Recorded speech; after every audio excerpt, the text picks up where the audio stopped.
Welcome to the Hail Varsity post-game reaction video, Penn State, Nebraska edition. As Scott Frost said post-game, it is better to create post-game reaction videos on the internet after a win than a loss. At least I think that's what he said. Close enough. Nebraska beats Penn State 30-23 for its first win of the season. I'm managing editor Brandon Vogel, joined by Hail Varsity staff writer, volleyball wunderkind, hoops hero, prep powerhouse, Jacob Padilla. Jacob, how are you? Oh, I'm doing a lot better after that intro. Yeah, did I leave anything off? You've been a busy guy. Well, you're always a busy guy, but I think that's pretty good. That covers most of it. Okay, great. As I mentioned, Nebraska went down to the wire. They had to hang on, but Nebraska did get its win. It'll be an interesting game to kind of dissect and break down, which is what we'll do here. Some interesting numbers in this game that I'm assuming we can get into. Luke McCaffrey, 1-0 as a starter. Maybe we'll start there. Offensively. QB record. Yes. Offensively, Jacob, what did you see from the Huskers in this game? Yeah, it was certainly interesting. I think we learned that it isn't necessarily the quarterback that's the problem here. You don't swap in a new quarterback and suddenly fix everything. Certainly, I think the biggest problem last week was Adrian Martinez just missed too many of the plays that were out there. This week, I don't think McCaffrey missed many of those plays. There just weren't as many out there to be made by the Huskers this week. I don't think they played as well in other areas of the offense as maybe they might have last week. But they did pick that up in other areas of the game. So ultimately, the score looks pretty good, but that wasn't all because of the offense, certainly. And the second half offense continues to be a serious problem. Yeah, I think Nebraska has, 6 points in second halves this season? That's pretty tough. You know, Scott Frost mentioned the number of personnel groups, post-game, which is the sort of thing that comes up post-game that it probably deserves like a Monday follow-up when you have some more time and the coaches have more time to look at the game. But kind of interested in that. Why so many personnel groups? Is that a reflection of this year? Is that a reflection of the youth of the team? Could be a lot of things. So that'll be something to follow up on. I agree with you offensively. Nebraska's best total drive was probably that first drive. I posted right away on Twitter about, it's success rate, 3 explosive plays. This is great. And then it kind of became, success rate's a really important stat. People probably get tired of hearing me talk about it, but it's just, it's one of those things that's replicable week to week, or at least it should be. And Nebraska wasn't far off. Let's see, what did it come into this game at? 48%. They were at 39% today, which was surprising drop for me. I kind of put the question in our team Slack chat at halftime, like, if you gave Martinez a 15-yard field plus 2 turnover margin, which they had last week against Northwestern, and they weren't able to extend like as big a lead as they were here. Good field position. And really probably, I thought definitely in the first half, Nebraska's special teams probably won that battle.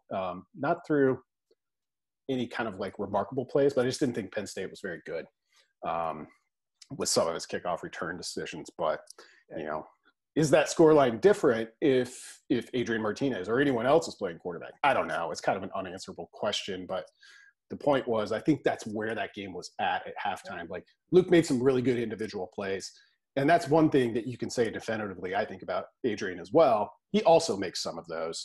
But like you said, it's kind of the plays that are there for the taking that Nebraska was able to take, and that'll probably take a rewatch to better assess that. What do you think of the run game today? What run game? that obviously, Dedrick Mills went down after just 3 carries, and we found out afterward from Frost that it's a minor injury, called him nicked up. Said that he should be fine, so that's good for the future. But the offensive line, I don't think played very well today. I don't think they blocked very well on the perimeter, and I think that showed itself in kind of the number of yards that Wan'Dale Robinson generated on his number of touches. Touches this week weren't a problem. Nope. Last week he only got 4 touches, and clearly everybody is talking all week that's not nearly close enough. The coaches, players, fans, everybody knew that wasn't enough. They got him a lot of touches this week, but did not get a whole lot out of it. And part of that was moving into the backfield. It sounds like that wasn't necessarily by design to the degree that it happened. That was more a kind of result of losing Mills and maybe not being comfortable with the young guys to kind of fill that full-time role. So a little bit basically what we saw last year where they were like, well, this isn't working. We got to try something. And Wandale's kind of their answer to that when things aren't working. But he ended up with 16 carries on the ground, 5 receptions. He only picked up 11 yards on those 5 receptions. So that's not great. Yeah. He picked up 60 yards on the ground. And a lot of that was in he had a couple of 2-3 really nice runs. And then everything else was just nothing. He had nowhere to run. We know he's capable of running between the tackles and finding kind of creases and all that. We saw that last year. But even last year, he only averaged 3.9 yards per carry. So it wasn't like he was breaking off big runs even last year. And today was kind of even more, that was kind of the case again. So that's going to have to be, hopefully it's just a bad day and they're able to kind of bounce back. But there was not a lot of running room today, no matter who was back there. Yeah, which was pretty impressive by Penn State, I thought. Maryland really hurt them with some long passing plays last week, and we know that's been a struggle. 21 total touches for Wandale, 71 total yards, as you kind of mentioned in two halves there. So 3.4 yards a touch for your best playmaker. I think part of it was the run game with Wandale, and part of why his name keeps coming up with that, aside from got to get that guy more touches, which like everybody agrees on, is like there's so many of them that feel pretty close. That the face mask penalty obviously being the most obvious one, but I know there was at least 1 or 2 there where you're like, he's even so his close first to carry. It was a pretty nice gain. He kind of showed off. All right, there he is. He had a crease there, planted his foot, made a nice cut. Ended up getting pulled down, but if he had kind of been able to break that one, he had a lot of room to run. So he did kind of show off that talent. I think 3 or 4 plays today. It's just everything else. He was tackled almost immediately or had nowhere to go. And it's interesting. I don't know if he's just not there yet as a route runner, or if it's on the quarterbacks not being able to find it. But you would think with a guy that is as shifty as he is, with the kind of footwork that he has, that they'd be able to find him. Even it's not even deep shots; it's intermediate shots. Get him in the middle of the field, running dig routes, out routes, whatever it is. Give him a chance to kind of make some plays at the second level, and that's been almost non-existent this year. I mean, his longest pass play of the season was that 21-yard pass kind of in garbage time against Ohio State that first week. And actually, Luke was late on the throw and kind of off target with it. He had to go down to the ground to make that catch. He didn't have a chance to kind of catch and make a play after the run. But I don't know why we haven't been able to see more of that kind of thing from him.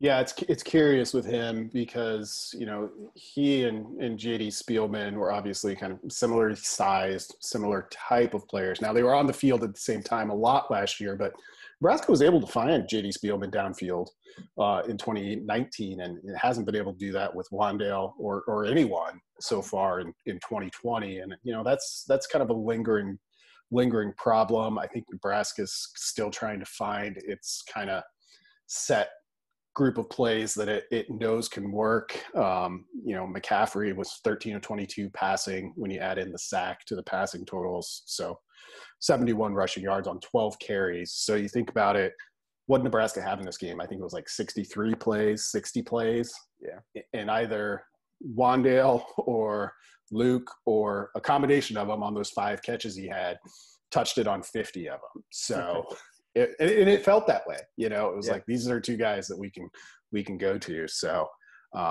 good enough to get the win. Like, I don't want anybody to think this is coming across as negative. It's just kind of, what the game I think actually was from an offensive standpoint. And they had a chance to put on another 7 points there. I guess it would have been another 4 because they had to set up for the field goal or whatever, but they had that touchdown throw that Cade Warner wasn't able to bring in. And that's a couple times now in the end zone where they have managed to get receivers free, and it's been Cade both times, unfortunately, that hasn't come down with the ball. But Frost mentioned kind of after that he got a little bit more conservative in the red zone this week because of the interceptions last week. And like we mentioned, the offensive line wasn't playing well enough for that to work, unfortunately. Yeah, and you got Frost kind of hinted that maybe they got a little spooked by last week's red zone performance, and it looked that way. You know, a touchdown in that spot where they ended up getting the field goal, the only points in the second half for Nebraska, probably ends that game. Yeah. I thought, and you know, they kept it pretty vanilla, vanilla enough that it was Jared Crick noticed on Twitter. Tweeted, I think, conservatism has never served Nebraska well. So he's like, I kind of came away with the same feeling, but it was enough. It was enough in part, perhaps in the most part, due to the defense. Let's go to that side. What did you? Nice transition. Excellent. Thank you. What did you think on the black shirts? Well, I think this was a pretty good Eric Chinander performance in that it was exactly kind of what he wanted. Penn State had to put together, outside of the one broken play where they just lost Freiermuth somehow, they really made Penn State kind of execute double-digit snaps to kind of to move down the field and have to execute in the red zone. And I don't have that red zone stat handy from the Penn State beat reporter. I'll look for that here in a second. But they were absolutely miserable in the red zone. And that was a great job by the defense, kind of because – obviously, they continue third down, fourth down defense continues to be a problem. They converted way too many of those. In the end there, they got a few stops on the last two drives that'll make the final numbers look a little better than it was. But overall, that I think that they got better as it went on, and they made some huge plays. That the scoop and score from Deontay Williams, I think that play and a couple other plays he made today shows why they're kind of sticking with him and giving him a chance to kind of get back to where he was before the injury.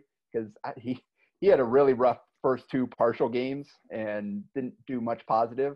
But that playmaking ability is still there. And he's a guy that just has a knack for creating havoc plays for whatever reason. And it's not all just blowing guys up, which is what he was trying to do in the first week and failing at. It is popping balls free. It is coming off the edge and on a blitz and getting some sacks and TFLs and the occasional kind of interception or pass breakup here and there. So it was good to see playmakers like him. And then Cam Taylor-Britt had that late pass breakup.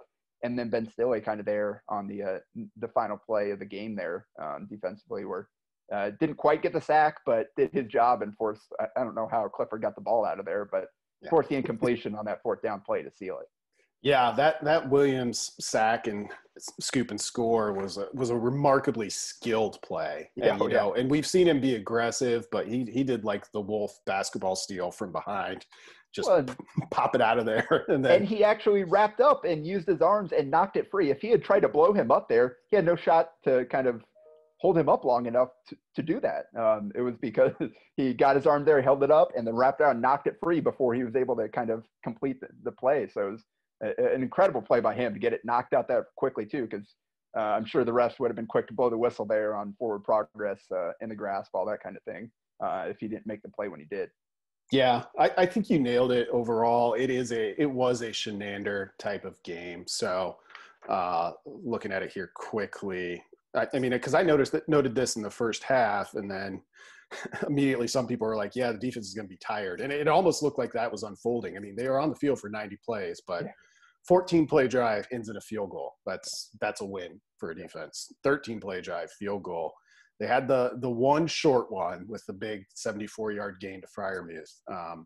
But then the last two drives, 14 yards empty, because they've got to get a touchdown at that point, and then 11 empty. I'll look this up, at some point between today and Monday or so, just to see like how often teams have come up empty against Nebraska. It's hard to go 12, 13, 14 plays drives and come up empty.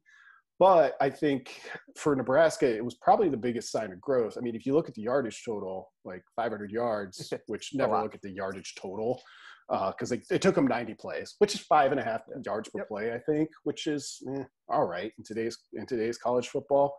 But just asking an offense to be good over that many plays often can produce the result you want, which is, enough stops to win the game. And that's pretty much the game plan that Nebraska executed here. Yeah, and I found the stat here. Penn State had 25 plays that weren't field goal attempts in Nebraska's red zone Saturday. It scored 1 touchdown among those plays. And that's from Nate Bauer, a Penn State beat reporter. Yeah. It got curious there. So, I'm looking at my kind of score chart. If you've ever wondered Jacob's seen this before, but there you go. It's kind of like a baseball score sheet. It was curious. So that second to last drive, so they're 1st and 10, but I think it was at the 11-yard line. So, and they come out pass. They throw 4 passes, all incomplete. And we saw this kind of last week with Nebraska. Now Nebraska doesn't have a Jahan Dotson yet that has emerged, or really a Pat Freiermuth. The Nebraska's tight ends have generally been good. Special shout out to Austin Allen on that first catch. That was a heck of a job. I know he's your guy, so we gotta get a mention of him in. And then same thing, 1st and 9 on that last drive. Passing complete, sack, passing complete. Like, they had 1 timeout at least, right? I'm a little surprised they didn't at least try to run it. Coming into this one, I was thinking back to Kirk Soroka, Penn State's offensive coordinator, who was at Minnesota. And you think back to that Minnesota game last year, and they just carved Nebraska up on the ground. So I was a little bit concerned. I was like, this guy obviously knows something that worked against the Huskers, but Nebraska's held up well for the most part in the run game, and that's been a trait all season long. So credit to those guys. Yeah, today about the only thing they had some success with was the quarterback run game, and especially Nebraska kind of losing contain and giving up some big gaping holes up the middle. Got a little too aggressive trying to get after it at times, but outside of that, like you said, and Penn State struggled with the halfback run game all season long, and good on Nebraska for not kind of curing that problem. Yeah. So, well, we're drawing near to our 15-minute time limit.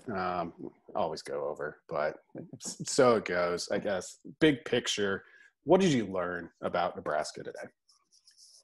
I learned that I think so. We learned that it's probably going to be Luke McCaffrey going forward. Like I said, this wasn't some special performance, but he didn't do anything that prevented Nebraska from winning the game in this case. Even the interception was kind of a fluky play where tackle got beat and never really had a chance.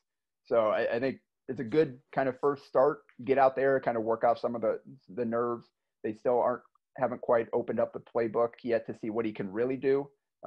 But I think we see now that it's going to be kind of the Luke McCaffrey show going forward. And so we'll see how that grows and how he grows and how the offense expands. But the good sign was they were able to make the winning plays, which is something that we haven't seen all season long. Even though we saw a lot of the same issues from the previous few weeks, when it mattered the most, they went out and made a couple of big plays. And that's all we've been wanting to see from this team at this point. Just be able to, in these close games, make a play here or there, and that'll be enough to have it come out in your direction. And that's what happened today. Yeah. It was Xavier Betts' first career touchdown today. Pretty memorable one. Just seeing Luke celebrate with him on the sidelines, like he was probably more demonstrative and excited about it than Xavier was. He got a passing touchdown, 45 yards on that. So he did. Yeah. So that's true. Maybe he was celebrating his own. Yeah, it's like what a throw by me.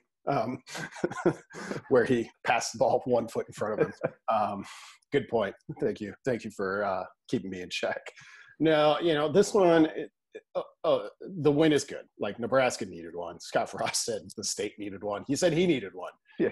And that was true. Nebraska has played better than this in losses. In fact, in more than just 1 or 2. Like, you're talking about 4 or 5 of them. So to get a win in a game where you can kind of go back to it tomorrow or Monday, whenever they really dive into the film as a team, and look at it and say, hey, we left a lot out here. I mean, Penn State, and this is usually Nebraska I'm saying this about. Penn State, 1 success rate, 1 explosive plays, though neither team was really that explosive. It had 7 scoring opportunities. And that's, Nebraska maximized. It scored on all of its 5 opportunities. Penn State was at 7. We saw the opposite last week. Northwestern did that to Nebraska. So I think you're right. It was a little bit of an incremental gain. Like, stay in these games. I think that's why Frost keeps saying week after week, like, hey, we're close. he's also mentioned frequently, we just need one of these. So I think that'll probably be my biggest takeaway is like, okay, you got one. Like, what can it do? Because Nebraska showed some really good things on Saturday, showed how it's still limited in some ways too. So we'll go on to the next one. Illinois, I didn't watch the game. Obviously, I was covering the Nebraska game, but saw the end of it after the Nebraska game was over. The Illini won on a field goal with less than 10 seconds left. Their backup quarterback, Juice Williams, kind of ran wild, 192 yards. So you mentioned the two Penn State quarterbacks today having some success there. I think that'll probably be a pretty big storyline going forward this week. All right, that'll wrap us. Jacob will have plenty on the site, both tonight and in the days ahead, kind of recapping this one. I'm going to get back to work on my post-game column, probably talk a little bit about quarterback play and Luke McCaffrey in his first start. And thanks for watching, everyone, and check out hailvarsity.com for more.